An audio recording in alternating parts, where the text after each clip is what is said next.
to arrest bad guys and to hold people accountable when they commit crimes. I talked about, Jamie came to us from St. Louis City. She's a Cedar Hill resident. I thought she might be down here. She spent 16 years in their crime scene unit. She's got a lot of experience. I spoke with her the other day after a crime scene, and I asked her how it was going, and she said, you know, in St. Louis City, I just handle shootings all the time. She goes, Jefferson County, I don't know what's going to happen. And certainly we've had our share of different things.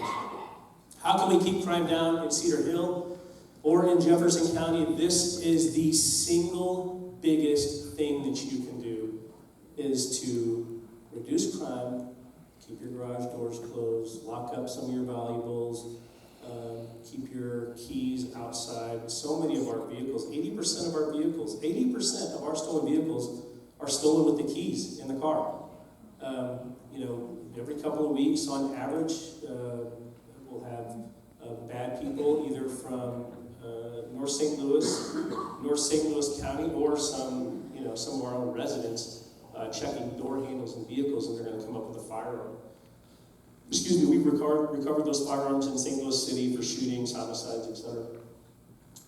And finally, every time I do a presentation, doesn't matter where I go, what I'm talking about throughout Jefferson County, I always talk about the jail, because our jail was completed in 1991 after a federal mandate. When we got sued, we lost. We had to build it. It was originally designed as an 80-bed facility. And it was built on, remember the old sheriff, like 2 sheriffs ago, Buck Berger? That was his mom's property. They built that on. It was a spring. Yeah, there's quite some land deal there. But they built the sheriff's department on the sheriff's mom's property. So originally designed as an 80-bed facility, but during the build, they realized they didn't have enough bed space, so they shoehorned 116 beds in it. Well, over the years, as the jail population grew, they would weld beds on it, right? So instead of a single bed, now you have a bunk bed, right? And they figured out more and more and more. The whole facility is crumbling. It's falling apart. Population's gone to 380 at times. Obviously, our population is completely different than it has been years ago. We have people with disabilities. We have mental health issues where we need more space, more programs. And so you may see this come up at some point in the jail because we have some issues. Now, with that, I've been rambling for a long time. I'm happy to take questions. I know our panel is here.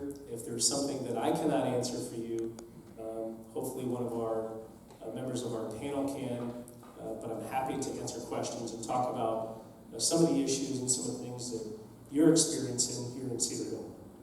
So, fire away. Hey Dave, let me add to the jail thing real quick. Why don't you tell them if you need a part for one of the jail doors, what you have to go through? Tim, you want to talk about that? I will tell you that jail's just past its time. It runs 365 days a week, 24 hours a day.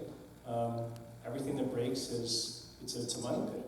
It's costing us several $100,000 a year just to fix it and to keep it going.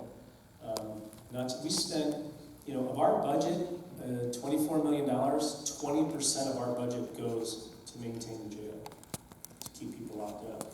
As taxpayers, you pay around $1 million to keep them healthy. $1 million to keep your inmates healthy. Most of them are pre-trial, most of them haven't been convicted. So we have a statutory responsibility to maintain their health. We don't have to improve it, right? We're not changing male, female, stuff like that, not in our jail. But we have a responsibility to maintain health and to keep that going, and that can cost a lot of money. Tim, you want to talk about? So Derek had brought up the question, what does it cost to fix up something as simple as a control in our doors? And so the jail was built in 1990, so all the parts were too. You can imagine how technology has changed in terms of how we're able to unlock, open doors, maintain a secure facility. All of those businesses are gone, right? And so everything from the wiring controls, all those are gone as well. So we've had to bring in companies when things go down from across the country to really build and manufacture custom controls for that facility, because again, they're having to start from the ground up, and so in that costing hundreds of thousands, the jail motors in the doors are not manufactured anymore because they're out of date. So when a part breaks, it basically has to be custom built and brought in, and that could be in the tens of thousands of dollars. In a 334 bed facility, you can imagine how many doors are in there, how many motors go out in a year, and each time it's costing the county tens of thousands of dollars just to fix something as simple as a door motor to make sure we keep those doors closed and locked in. You saw in St. Louis City what happens when jail doors fail, right? It keeps happening again and again and again. That's not going to happen here, but the cost for us to keep that from happening is tens of thousands of dollars every time something breaks in that facility right now. Yes, ma'am. How many of those cells are rented? So last year, when and so the question was, how many of those cells are rented? So last year, when our jail population decreased, and it decreased as a result of a number of different things, our population dropped down to just below 200. And so as a result, we saw an opportunity to house federal inmates. The feds were continued to pay money because, quite honestly, in St. Louis City, the feds are the ones prosecuting all the crimes. And so they have a population that they need housed out. And they reached out to us and said, do you have any room to house some of our prisoners? We worked out an agreement and said yes. So it's around 25 of those beds. So 25 of those beds. And the money that's generated as a result of those beds helps offset some of your costs, right? So I'll give you an example. Between $75,000 and $85,000 a month is what we're reimbursed for housing federal inmates. So around 25, right? So, but I can tell you some of the costs have skyrocketed in our jail. You know, our contract, we serve over 330,000 meals to inmates, right? And these meals, some of them are going to be for vegetarians, some of them have to be gluten-free, right? And we run a full kitchen, right? A full kitchen, right? For that many inmates, over 300,000 meals a year. And I will tell you, this is a number you can be happy with. You know what we pay per meal? Around $1.55. Not bad, right? That's nutritional, meets nutritional guidelines. They get enough calories, they get enough protein, etc. You're not feeding that many people for $1.55 a meal. We do a pretty good job. But that has helped to offset costs. That's what it is. We've had some incredible costs. You want to talk about cost increase real quick, Tim? Just that came up. And to give it in full transparency, right? I mean, we're not making money. Believe me, those inmates are costing you a lot of money. It doesn't even take care of the medical costs. Yeah, the average cost right now is about $66 a day per inmate is what it costs us in terms of labor. You talk about the medical contract at $1 million a year. You talk about what it's costing us in food, everything from running the scanner up front, the body scanner, to make sure we don't get contraband in the jail. It's about $66 a day is what it costs us.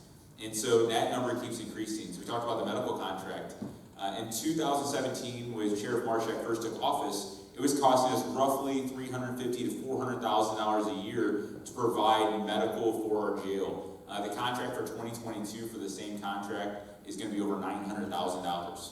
So when you have numbers increasing that quickly, you have to come up with some way to offset some of those costs, because the only other way is to cut services, right? And the easiest way to cut services is in your manpower. And so for us, by taking federal inmates, it's helped us offset some of those increasing costs we've talked about. And at the same time, what the sheriff didn't say is when we have those meals down to $1.55 at the sheriff's office, and that was because of contracted services. Prior to that, we had our own kitchen staff at the sheriff's office, and it was costing us about $4 to $4.50 per meal because we're not able to buy food in bulk at the rate that a commercial company is. So by bringing in this company, we were able to save roughly $500,000 just right there in terms of how we feed our inmates. Now that $500,000 has been absorbed into that increasing medical costs. Taking the federal inmates is doing the same thing. It's offsetting those rapidly increasing costs. Revenue in a community and a government organization is never going to keep pace with cost. And so if every year we incur another $100,000 a year in medical costs just to provide that bare minimum, we can't keep up with that. So we have to be creative in how we generate revenue without coming to you, the taxpayer, and saying, hey, we need more money. And by housing federal inmates, we've been able to do that by contracting for food services, we've been able to do that. So we're constantly looking at that, and the sheriff's decision to house those inmates is simply to help us offset that cost to you guys ultimately. Thanks, Tim. That might be a short term, right? I mean, if our population increases and I gotta get rid of them, that's just what we have to do, right? I mean, so we have to have the space, number one. So, very conceivably, we could be in a situation where our population increases and we just got to kick them out and have to go somewhere else. Yes. Yes, ma'am. I've had 2 close calls in Denver with some guy walking, he's all dressed in black. My concern is how the heck I kept from hitting him because he was right on the side of the highway.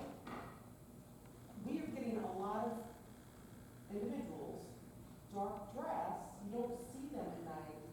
I'm concerned with hitting somebody. So I'm wondering, what can I do? I don't know what to do if I'm put in that situation. You know, we're talking about homeless, we're talking about people being out all hours of the night. Okay, so for me, as a member of the community, how do I protect myself from being in a situation when I may have no control over it? Like I said, I don't know what kept me from hitting this guy. He was right on the road. I didn't see him until I was past him. I just caught a glimpse of him. But I have no idea how it kept from hitting him. And I saw him once after that. I don't have a good answer. I mean, I'm just gonna, right, I'm not gonna lie to you. I don't have a good answer for you. I just don't, right? I mean, there's a lot of different scenarios. So I'm just asking, how can we, I feel as much of a victim as the homeless people. I don't have an issue with the homeless people. I think you officers have done a spectacular job given the situation you're in. I really do. I'm just asking for some guidance on how to do it as a community member. Yeah, no, and I appreciate it. And obviously, you're here because it's a concern for you, and, Sure. right? And I that's mean, just one situation. and I get it. If I stand away, I get it. I just don't have. I just right. I mean, I just don't have the answer. I don't have an answer for you. I don't have a good answer for you that that I can articulate to say these are the steps that you take to prevent that from happening, right? I mean, And because it's just one situation. I see people coming out from under the bridge, you know, and they stepped out in front of me. You know, so again, I'm not condoning the fact that they've got the right to be here. I'm not saying that. But I also have a right to drive down the road. yeah, of course, right?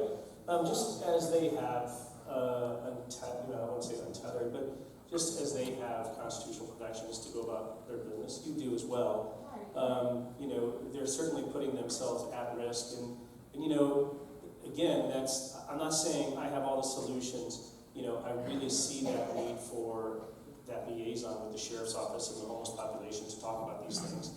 Because presently we don't have that communication, right?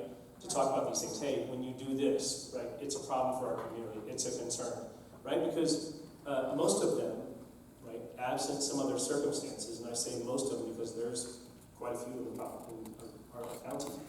You know, I think there's about 8% of our population's at poverty level, right? So it's probably more than you think in terms of homeless activity.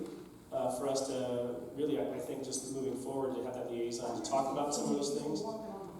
Yeah, and so, absent of a call for service, you know, the deputies, you know, see somebody walking down the highway, right, one call to the next call, they're not gonna have that I interaction. honestly think you're calling a deputy. What's that? I wouldn't think you're calling a deputy for something. Yeah, I mean, well, listen, look, if you, honest with you, right, based on our calls for service, you call for somebody walking on the side of the road, you may not even get a deputy, right? Because by the time you do, you're gone, you're asleep, that person's gone, and that's kind of the reality of it. I'm just saying, I have, you know, unfortunately, and I would love to give you a great answer, and you applaud me as you walk out the door, but I have to be realistic about what I can and cannot do. And I don't have any suggestions for you, you know, other than it's going to sound horrible because I say, pay attention. You don't hear that, right? I did. But I'm just saying, I don't have a good answer. I wish I did. I didn't have a good answer for you, right? I mean, other than so future communication, you know, maybe can mitigate some of that, but again, it's what I hope for. Yes, you're next. I'm sorry, go ahead. Kind of a two-part question, Dave. How do these people even get help without an address? Because I know you can't. You have to have an address. They don't have an address. People say they don't want to work. They probably can't work because they're not clean. They don't have clothes to wear. They don't have a place to rest their heads. It's not that they don't want to have a life. They've just gotten to a place where they don't know where to start, is what I'm thinking is happening here. So there's definitely a lack of resources. Lisa, you want to speak on some of that for a moment? Yeah, so the homeless concern is nothing new. It might be a little more surprising out here as it's picked up. But the homeless populations, those problems are very similar across all the counties that I've worked for. And so what we see is a lot of times, I'll actually go out and meet with someone where they're at. If they're living under a bridge, I'm gonna go out under the bridge and meet with them, right? If they're living, behind the Walmart, I'm headed behind the Walmart. A lot of services that we have available for folks will allow them to use the shelter address or maybe the food pantry address. And that way they're able to get their documents that they need sent to them, and then they can either, the agency can reach out to me and I can take it to them, or we can service some channel to get that paperwork to them. But it's a challenge, and a lot of times I wish I had like a roadmap for you that this is, when we have this situation, we follow X, Y, Z, and we move problem solved. But no problems are ever the same way. So we have to get a little creative, and so that's what we see a lot of, finding a place where we can use a stable address and get their documents and get them on the road from there. So. How much of the homeless issue is drug related? So that is, I'm not sure that there's a clear answer for that, because is it drug related because it's mental health? Is it mental health related because it's drug related, right? Like there are all these other factors playing into it. And very rarely do I see someone who's using drugs that does not have an underlying mental health issue. Okay. Was there another question? I have a question. What, we're over there, and we can see kind of the conditions that they live in, all right? Isn't there a health ordinance? There have to go back in somewhere, DNR, health, this is there's health issues there. There could be rodents, isn't there something that is in the ordinances or thing? There's a penalty if you don't cut your grass out here. Right. So how can they live in that condition without some health issues, health ordinances or something that could clear? Let's face it, we just want them gone. We don't care how they go, we want them gone, and that's just the truth.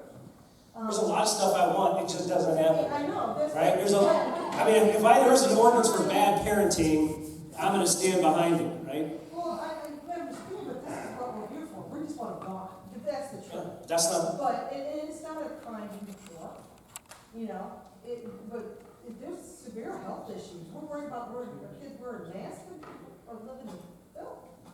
And polluting our areas. And polluting Polluting the our public areas that we They want walk through our to, we stuff, pay and taxes they to not enjoy. litter, Yeah. So, remember that little slide with the truth bullets? I'm about to give you one, There's no ordinance. right? No, it's a health issue. We do not enforce health orders. You've seen that in the news, right? We're not locking people up for not wearing their mask. Right? We're not the enforcement arm for the Department of Health. Yeah, that's illegal. We follow the Constitution. That's a good thing, right? It's not always perfect, but that's a good thing, right? So the fact that they're there just because we don't want them there and all those other things, that does not give us the statutory authority to kick them out and say, be gone because our residents, some of the other residents don't like you. That's not. It's not that, but it's a health issue. Well, You say, right? Right? There has to be a trigger. The trigger's not there for. If my sewer trickled down into the creek, I would get DNR up my butt in a second. My septic tank doesn't, cover 900 square feet of my land, I'm gonna have a problem with the county. Why? yeah. I understand. I'm just Right. So I want you to know, I understand. Yeah, I really do, but I understand, I also have to, right, I have to tell you what we can and what we can't do, right? And I'm just trying to share with you that this is a problem throughout our entire country, right? This is an issue that is not, it's new to us, right? It's gonna take some strategies, it's gonna take some investment from our part to work towards this, to help provide some of those resources. They do not have a magic wand to get them out of here and say, you know, get out of this community, we don't want you living here. It's not gonna happen, it doesn't happen. But I'm cautiously optimistic that I think county government recognizes it's an issue. They're getting more of those calls. They could certainly hear from you if you're concerned about it, right? I mean, we recognize it. We want to make the investment to deal with some of these issues and foster those relationships to try and address these in the future. But to be very clear, we do not have the legal authority to just go kick somebody out for whatever reason, health reason, otherwise, to kick them off that without the victim that wants to prosecute. That's the very simple answer. Trish? Does MoDOT That's the have answer. responsibility if there's an overdose on a youth bridge? Well, I think you're talking about the civil arena, and that's completely different. And I don't weigh in on most civil matters on whether they would be responsible. But I'm guessing there's a lot of protections for MoDOT on that. Yes, sir. I see, I actually, I'm part of the bedroom, and I work in St. Louis County, and I work all over. I work in St. Charles, St. Louis County, all over. I see professional panhandlers. Like, there'll be a guy I see at W and 30 panhandling, and then a couple days later, I'm seeing him up in St. Charles at 70 and First Capitol Drive. Is there a law about professional, like panhandling? Is there like an ordinance? Because the community I work in, there is an ordinance on it, and a lot of times they put them over to you guys a lot. Yeah, so the answer is there's no law violation for panhandling. I mean, Yeah, there's isn't. And believe me, so the best example I can use is you can imagine one of our captains, Andy Sides, works for us. He was a sergeant in Kirkwood and now works for us. If you think you have complained about panhandlers, sit down the road to a couple $1 million homes and see what kind of complaints you get, right? Trust me, they've dealt with this. They've looked at it from a legislation standpoint. They've looked at it from litigation and losses and research. I'm not telling you no just because I can tell you no. I want to do something for you. That's why we're giving you our time. But I have to also tell you, we have to follow the law. And there is no law against it. There are some municipalities that we have an ordinance, and if they're doing that, it's not a matter of if, it's just a matter of when they write the check, because they will get somebody there. And tell me what municipality that is, because I can get some extra money. Eureka. Okay. Maybe I got a weekend job now, because that's what's happening around the country. These are constitutional protections and Well, such. and I'm also a manager of a company there, and I've had to run off a lot of them. And my As a private citizen, that's completely different. I took an oath to uphold the Constitution. I'm an actor of the government, right? Private citizens have protections against me as an actor of the government. Private citizens having those conversations is completely different.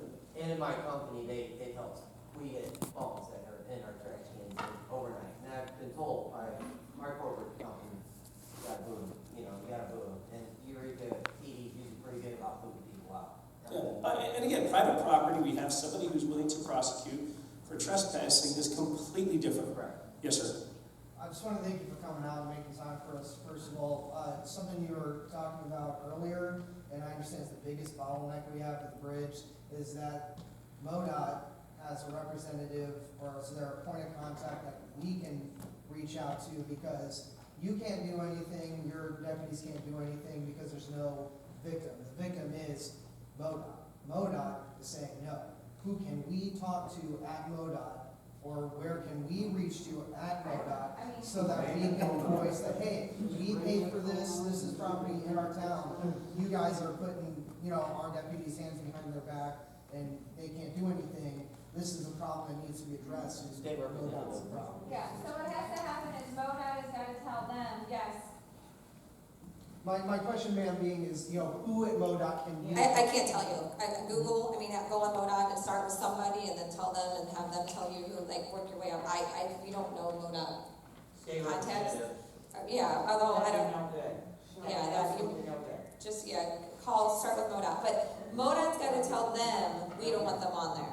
Right, and once And then again, it'll that get to goes us. back up. Well, actually, it won't get to us, it'll go As to being enough of a squeaky wheel to MoDOT. My question is, who at the prosecutor's office, who is it that you are communicating with so that we know where to voice this rather than just a, several tens of thousand person agency, which MoDOT. Well, one, we don't have a direct dial to MoDOT. Right, that's why I'm wondering, is it just, Yeah, I are don't we know. shouting at pillars of concrete? Or, who is it that? I would you guys just are talking get on their website and try to figure it out and talk to someone and tell them, ask them who they could, see where they get you. But this is a municipal issue, so we just do state laws. Right. My office does. You have a municipal prosecutor, so it'll all go to them.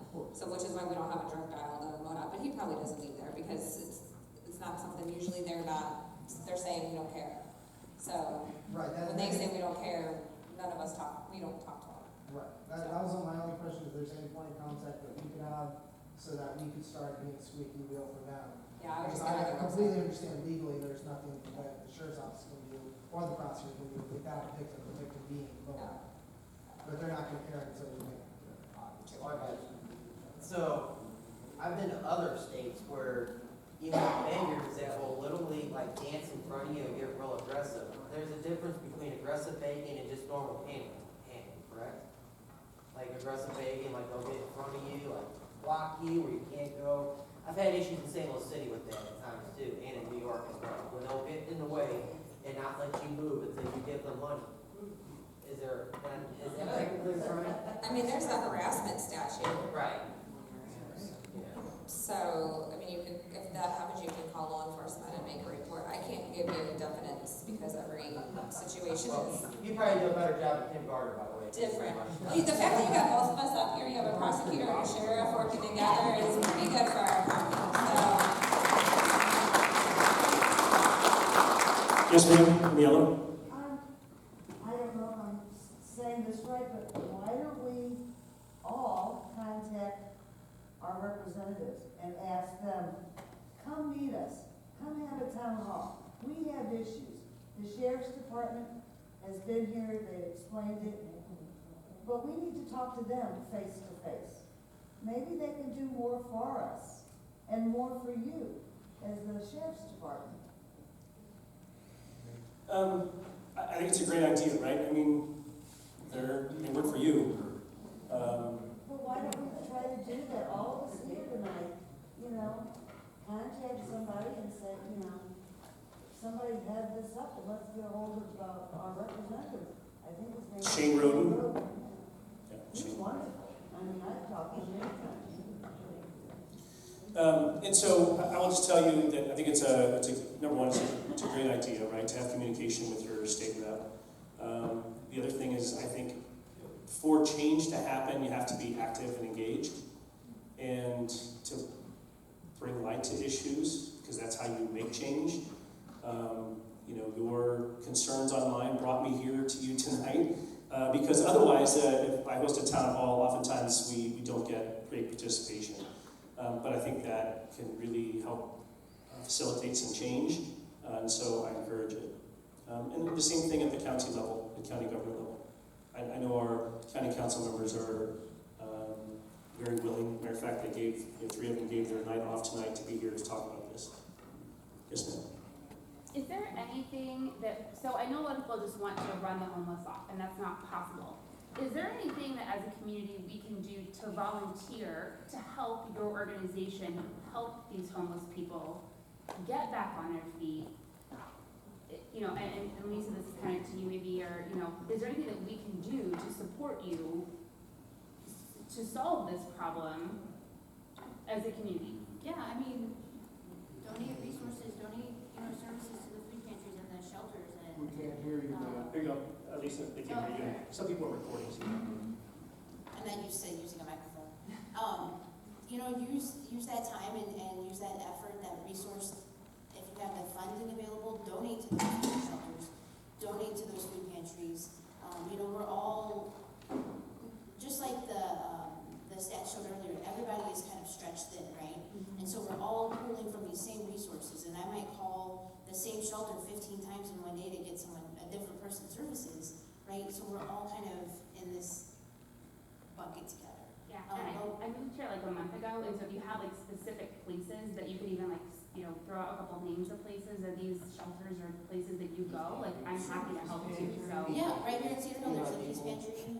Feed My People is a really excellent resource. I've called them plenty of times.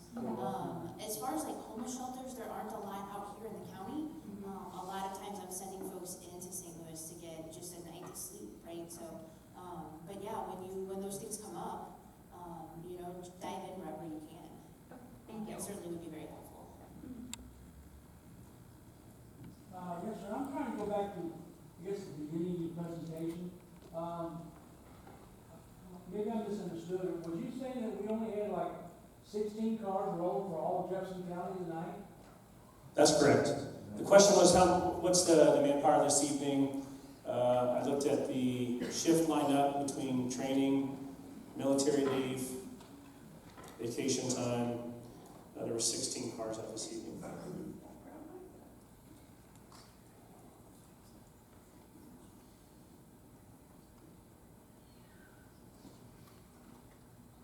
That's basically one of the platoons. What are the other platoons doing?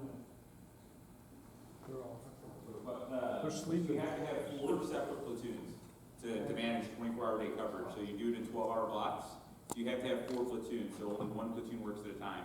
There's 22 on a platoon and fully staffed, but you're always going to have vacation, sick, training, so you're always going to be around that 16 number for the whole county. And that's a big increase from where we were a few years ago. Our minimum staffing prior to Proposition P was 9 deputies and 2 supervisors. So even 3 years ago, you only had 11 deputies covering all of Jefferson County at any given time, and today we're up to 16. So it's nowhere where we'd like to be or we need to be, but it's far better than it was just a few years ago. So yeah, one platoon works at a time, the other platoon sleeping, the other 2 on rec days, and it keeps rotating throughout the year. Scary. It's scary for our deputies sometimes. Yeah, I mean, you know, obviously we'd always like more manpower. And it doesn't take much, as I shared, on average about 4 to 5 shifts, 4 to 5 times a shift, you lose a car from one of these areas to go down here to Hillsborough for the booking process for a physical arrest. So it doesn't take long to take cars out of service. You know, I talked about some of those mental health situations. I've seen some of those take a long time with the person who's got a handgun in his lap, you know, contemplating suicide. Those calls can take a long time before we really talk somebody down to make, you know, an educated decision and take the emotion out of it. That can be 4 or 5 hours for a couple of deputies. So there's a lot of different things that go on that tie up resources. And again, we're constantly prioritizing. Yes, sir. Can you tell us about a little bit about like the game room that's in here in Cedar Hill? We're hearing a lot of stories about what goes on there. It's open all night.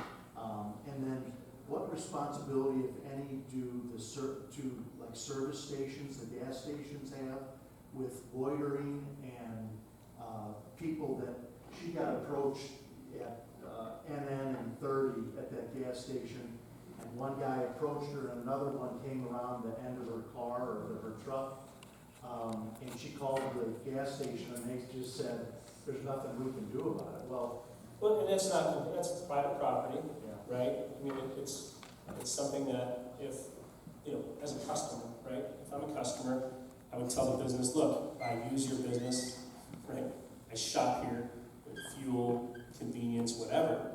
And that if this continues to be an issue, I'm not going to give you my business, right? I mean, reach out, because there is remedy for that. I mean, if you're a business owner, you want customers, right, to your business, you will, you know, help law enforcement provide those services.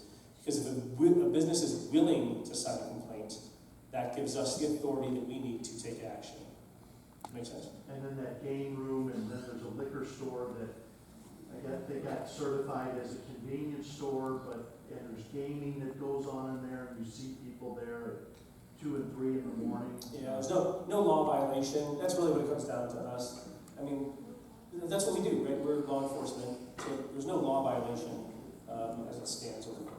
And But if so, they've been be open that all night, all morning, wouldn't that cut down on some of the problems that are in the area?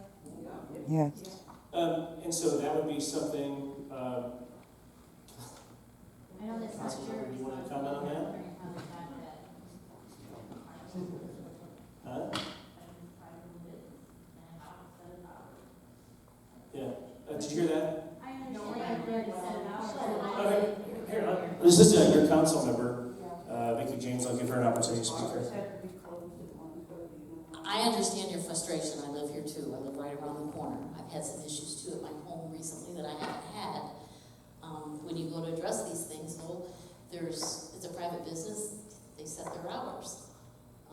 There's been many times you've been called that certain things are happening there. You get there, it's not happening. So, But if a business who lets them set those hours? That's what bars have to close by certain hours. Why does a place where? Derek, is there any laws that would subject him to change, that business to change their hours? Convenience store. Because I don't know. Liquor store. Well, You can't sell liquor after that, but they can. you know, we've litigated this issue on, adult businesses, okay? And, we had my firm had a long case. I think some people are recording, here's a little bit. So the issue as to the control of business hours is one that has been litigated a lot, and the county doesn't have a whole lot of power on that. My firm has litigated this issue with regards to adult businesses in Crystal City. And there were a lot of things that we were able to be successful in what we did there, but it was because of the narrow type of business it was.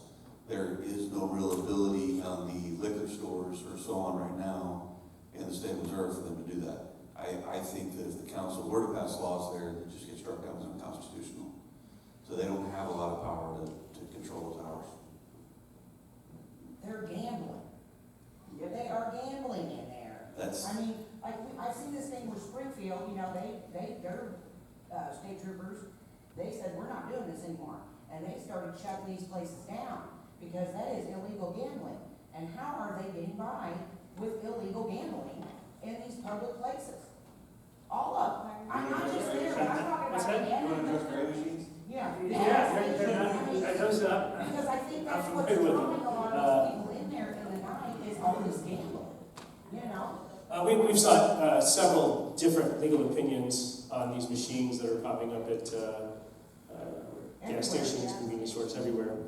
I spoke with an attorney here locally, and again, it's one of those things you can get different opinions. But this particular attorney, I believe, used to serve on the gaming board. Missouri state statute, as it is right now, does not classify that. It's their argument that it's not classified as a gambling machine because it actually tells you whether you're going to win or lose prior to you putting the money in. And under the Missouri state statute, how it is written, right, there's strong arguments that it's not enforceable. Last session, they brought it up to make a fix for it because the state of Missouri is losing money, schools were losing money, but it did not make its way through. There's a lot of arguments, and as you can imagine, lobbyists on the side of the gaming, there's a lot of different people back and forth. It didn't make it across the finish line. A lot of conversations about it, but as the statute stands today, it is our opinion, it's not legal. And is that just Jefferson County, or are you talking? It's across the state. I mean, you're not seeing a lot of it. Every now and then you'll get, I think Platte County on the western side of the state. Great for prosecuting attorney. So Springfield's doing it, that case is not resolved. Our association has a forum, we've all been talking about it. Platte County did do it, they were successful on their level, they fully expected an appeal. They did not get an appeal. We think that they didn't appeal it because the gaming companies really don't want an official high-up opinion that'll bind them everywhere. They were just gonna attack it little by little. Greene County's huge. We're all waiting to see what happens. So we were actually hoping for a state statute to come up that would resolve everything and then we'd be fine. We don't have the resources, to be honest, to attack this and take this head on. I did have one, I was a narc prosecutor for a while. I did have one when I was in there. We seized the gaming, we did it. We were looking at the statutes, came up with the same conclusion. Like, there's no real answer here. Gaming wasn't on board. And then it seemed to pop up in two other counties. So the Prosecuting Association of Missouri is really kind of watching Greene County and see what happens there. So we have a feeling if they get a guilty there or something happens there, they're going to appeal that one, we would think. And then we'll see but hopefully there's a statute before then and then we can just be done with it. So. Thank you. Yes, sir. In your presentation, you had on there, you wanted a trash ordinance, I believe. And we have a trash ordinance in this, Jefferson County. It's been in effect since 2001. It has never been enforced because we don't have the funding. We've got money for the sheriff's department's jails. We've got money for health departments, buying 7 to 8 acres for over $700,000. But we don't have money to get rid of derelict cars and trash because there's no funding. I had one councilman resign because he was disgusted with the rest of the council not putting up any money to get rid of the trash. I've got a house, 1 yard, 50 feet down the street from me that's for 5 years has had trash, tires, old canoes, ladders, whatever you want to name, it's been there. And by the way, the guy's been in your jail many times in the last 5 years. And nothing's done. So having that ordinance passed won't do a bit of good. And the lady back there says having a tall grass is against the law. No, yeah, it's against the law, but they don't have any money to back that up neither. So I don't know. On one hand, you're talking more deputies. You're talking about a better jail. You're talking about having 2 deputies per so many thousand instead of 1. But then on the other hand, you're talking about the judges are lenient. Oh yeah. You're talking about a council that won't back up laws that are already on the books. And so if you want a law on trash to help you get rid of these guys, you won't get no funding for it. I kind of understand some of what you're saying. I will make a point of clarification for a couple different things. Number one, we weren't speaking about a trash ordinance, right? What I would like to see is additional resources to help us tackle some of the issues that we have today, including the homeless population. So I want to make that clear. I'm not talking about a new ordinance on trash. I'm talking about a liaison and the resources to help deal with some of these issues that we have as a county. Okay. In terms of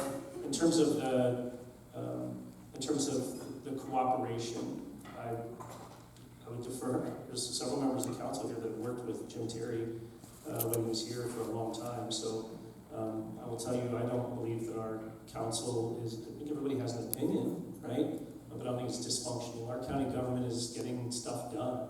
Not as fast as I want, but believe me, not as fast as I want, trust me. But there's still some productivity. Code enforcement.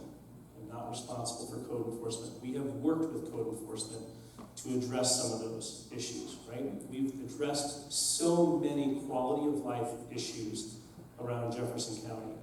But I can tell you, there is a direct correlation to how many people we have and the resources this county has and the kind of things that we do. There is a correlation to that.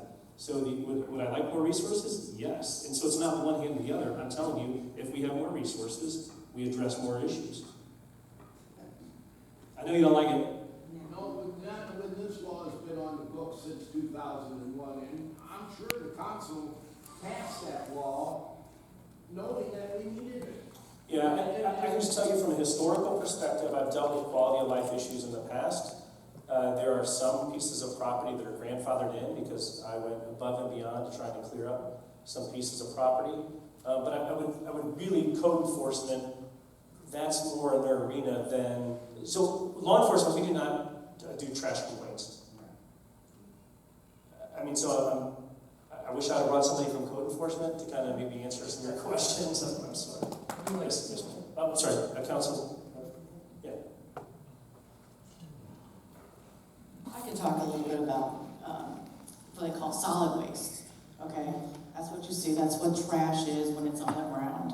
It's often called solid waste. And you would call the code enforcement department to come out, and it is against the code to have solid waste on the ground. The problem is, and it's not really a problem like we talked about before, they have the right to due process just like everyone else. So you file your complaint, they'll send out an investigator. The investigator will say, yes, you have a problem, we're going to cite you. Then they get a period of time where they can clean it up. And typically that's 30 days. And often what I've seen in my district, and my district is not this area, but in my district I've seen this a lot, on day 29, a letter will go out from the property owner back to the county saying, I just need more time.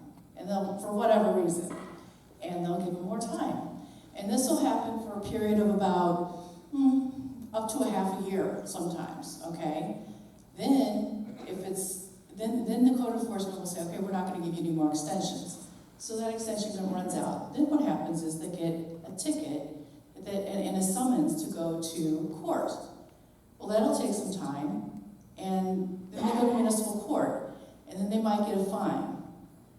Well, there's no way to make them pay the fine anymore because there's been laws that have been changed recently. So it's more difficult to get people to show up to court. It's more difficult to get people to pay their fines. And so this stuff goes on and on and on. And so when you have a real issue, when you're talking about what Mr. Terry was talking about, his frustration was at some point, if they're not going to clean it up, the code will allow the county to come in and clean it up, and then with taxpayer dollars,